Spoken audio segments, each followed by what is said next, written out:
Bonjour et bienvenue dans Parole d'experts, consacré aujourd'hui à la maintenance prédictive et à la décarbonisation des entreprises.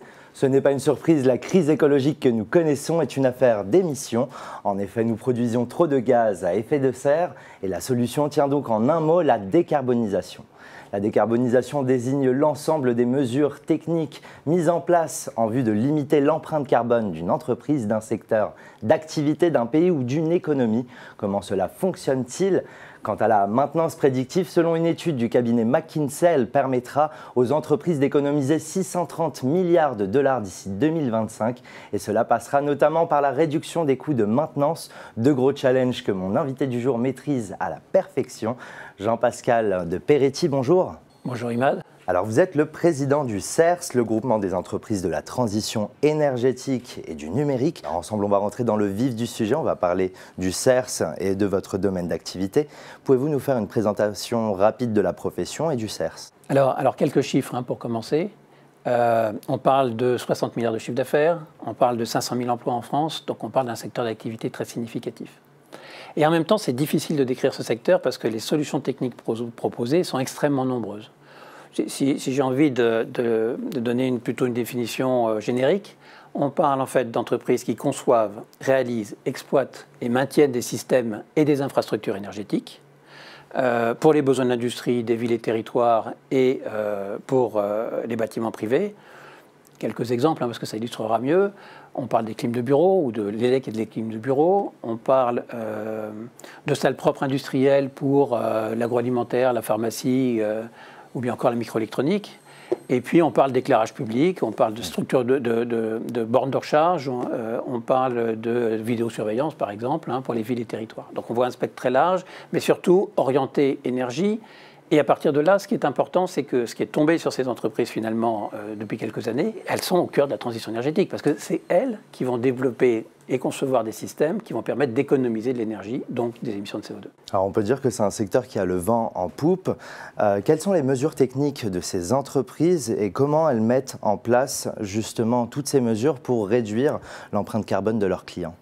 Alors, le premier sujet, c'est qu'évidemment, quand on parle énergie, on parle carbone. Bien sûr. Clair. Et donc, à partir du moment où ces entreprises sont orientées sur l'énergie, évidemment, la préoccupation carbone est la première de leurs préoccupations. Et on a l'habitude de parler décarbonation pour soi-même, mais là, il s'agit de décarboner nos clients, d'apporter des solutions pour décarboner nos clients. Alors, je crois que le premier point, c'est de parfaitement comprendre les besoins du client. Quels sont les usages attendus de la part du client, parce qu'une solution de décarbonation, elle est unique. Et donc, elle doit être pensée à partir spécifiquement des usages du client. Le deuxième point, c'est les évolutions technologiques. On a connu ces dernières années énormément d'évolutions technologiques, notamment avec le digital. Et aujourd'hui, nos métiers sont, j'ai envie de dire, innervés par le digital. Peut-être vous avez entendu parler de BMS, Building Management System. Exactement. Vous avez peut-être aussi entendu parler du BIM, Building Information Modeling. Et donc on a des innovations digitales tant dans les outils qu'on utilise, le BIM c'est un outil pour travailler, ou un outil de simulation, que dans les solutions techniques que l'on développe. Et donc ça, je crois que c'est ce qui a permis aujourd'hui à ces entreprises de se doter de capacités de conception fortes dans ce domaine et d'être à même d'imaginer, de proposer à leurs clients, et à chacun de ces clients, encore une fois, des solutions de décarbonation. Alors avant de parler de la relation client que vous entretenez, parle-t-on justement d'intelligence artificielle dans votre domaine ? Oui, parfaitement, c'est quelque chose qui est important pour nous. Alors on est plutôt dans la partie naissante de ce sujet-là, mais on est très attentif. Parce que tout ce qui est finalement la capacité... On comprend bien que notre métier, c'est de consommer moins de kilowattheures. Nous, on n'est pas en train, comme d'autres, de raisonner en euros, on raisonne en kilowattheures. Comment on utilise le moins de kilowattheures possible, évidemment avec des énergies vertes aussi, on combine les deux. Et donc à partir de là, l'intelligence artificielle qui permet de prévoir, qui permet tout un tas de sujets, de simuler, etc., est clé pour nous permettre de dimensionner au mieux les installations qu'on réalise. On ne dimensionne plus une installation comme avant en disant, voilà, j'ai une pointe de production qui sera de temps. On les dimensionne en disant, voilà, ma consommation minimale sera de temps. Quelles sont les nouvelles tendances dans votre domaine ? Les nouvelles tendances, elles sont là. C'est des offres qui deviennent de plus en plus globales. Aujourd'hui, alors je disais qu'on était de la conception jusqu'à l'exploitation, donc on est capable finalement de concevoir, de réaliser, d'exploiter, de maintenir et de faire évoluer un bâtiment ou un outil industriel. Donc ça, c'est l'élargissement sur la chaîne de valeur. La deuxième tendance, c'est des offres de plus en plus globales sur les types de techniques proposées, c'est-à-dire qu'on va même maintenant s'adjoindre d'autres compétences pour venir à nos côtés, pour être capable d'offrir au client une offre qui va toucher toute son attente. Si je prends un hôpital aujourd'hui, on est capable maintenant de s'allier avec des partenaires pour rénover un hôpital, par exemple. Et le troisième élément, je pense, c'est les engagements de performance. Aujourd'hui, on s'engage sur la performance des offres que l'on propose, et si on n'est pas au rendez-vous, si on n'a pas économisé les kilowattheures prévus, et on appelle ça des contrats de performance énergétique, si on n'est pas au rendez-vous, on en assume les conséquences. Alors de différentes manières, on paye éventuellement la consommation supplémentaire, on fait de nouveaux investissements pour permettre d'être au rendez-vous.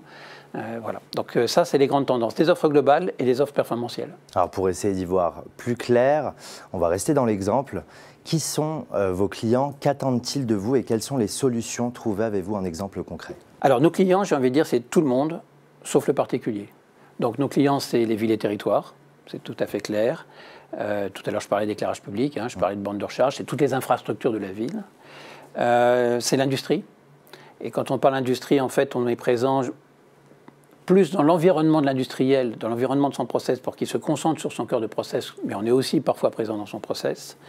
Et c'est tout le bâtiment privé, avec bien sûr des immeubles de bureaux, mais aussi des bâtiments plus complexes, avec des bâtiments qui ont leur propre process, un théâtre, un musée, un hôpital, qui sont des bâtiments complexes. Et donc voilà quels sont nos clients aujourd'hui. Alors j'ai cru entendre que vous parliez justement de l'hôpital de Nantes, pour n'en citer qu'un. Oui. Comment justement s'articule cette relation? L'hôpital de Nantes, c'est encore un marché qui est passé dans des schémas un peu plus traditionnels. Ce sont des lots séparés.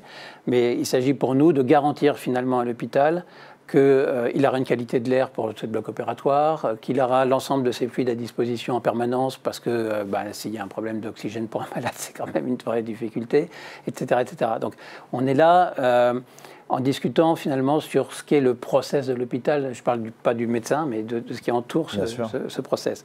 J'ai un autre exemple qui peut vous intéresser, qui est quelque chose aujourd'hui déjà réalisé, donc comme ça on peut le visiter. C'est à Lyon, c'est un îlot qu'on appelle Icari. D'accord. Sur lequel il y a 3 types de bâtiments. Un bâtiment de bureau, un bâtiment de commerce et un bâtiment de logement. Alors c'est l'exception, le bâtiment de logement, parce que d'habitude on n'en a pas. Mais on voit bien déjà quand on dit ça, qu'on est en train de parler de bâtiments qui ont des profils énergétiques différents. Et donc tout le travail qu'on a eu à réaliser, c'est de dire comment on va combiner ces profils énergétiques, ces 3 profils énergétiques, pour dimensionner des installations électriques et climatiques qui vont permettre d'optimiser la consommation. Alors il y a du stockage de froid, il y a des générations d'énergie verte, il y a un certain nombre de sujets qui permettent de faire ça. Évidemment, il y a du digital, là ça c'est clé. Et à la fin des fins, c'est un îlot à énergie positive. Alors Jean-Pascal, on peut dire que vous êtes un visionnaire. Alors on termine cette émission en parlant au futur. Vous envisagez de recruter, cela passe par la mise en valeur de vos métiers. Expliquez-nous. Finalement, ce qu'on voit dans ce qu'on a échangé, c'est que nos métiers sont en forte évolution. Ça, c'est le premier paramètre. Le deuxième, c'est que on est tous d'accord pour dire que la transition énergétique est un marché qui est en train d'exploser. Et donc, on est finalement dans cette situation où nos besoins en termes d'effectifs est croissant. Et je donnerai juste un chiffre, on pense qu'en 2019, donc juste avant la crise, on a recruté 50 000 personnes dans cette profession. Rien que ça. Voilà, c'est donc énorme. Et malheureusement, puisque cette évolution est récente, nos métiers ne sont pas encore assez connus. Et donc aujourd'hui, on a un vrai besoin de visibilité, de notoriété pour attirer des jeunes, ou des moins jeunes, des personnes en reconversion. Et j'ai envie de dire que nous rejoindre, c'est participer à un projet. Parce que quand on parle décarbonation, quand on parle émissions de CO2, et qu'on est au cœur de ce sujet-là, on pense bien sûr à la planète, donc il y a un vrai projet, il y a du sens. Le deuxième sujet, ce sont des métiers qui ont une culture forte, avec des valeurs fortes.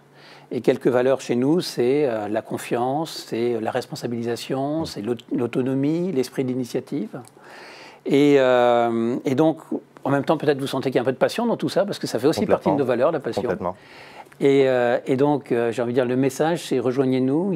C'est un métier où il y a plein d'évolutions possibles. C'est un métier qui est au cœur de notre avenir. Et c'est aussi un métier de passion. Alors, au-delà d'un métier et d'un secteur qui est en perpétuelle évolution, vous êtes un visionnaire. Merci Jean-Pascal de Peretti d'avoir accepté mon invitation. Merci Imad. C'est la fin de l'émission. Merci de nous avoir suivis. Quant à moi, je vous retrouve très prochainement pour un nouveau numéro de Parole d'Expert. À bientôt.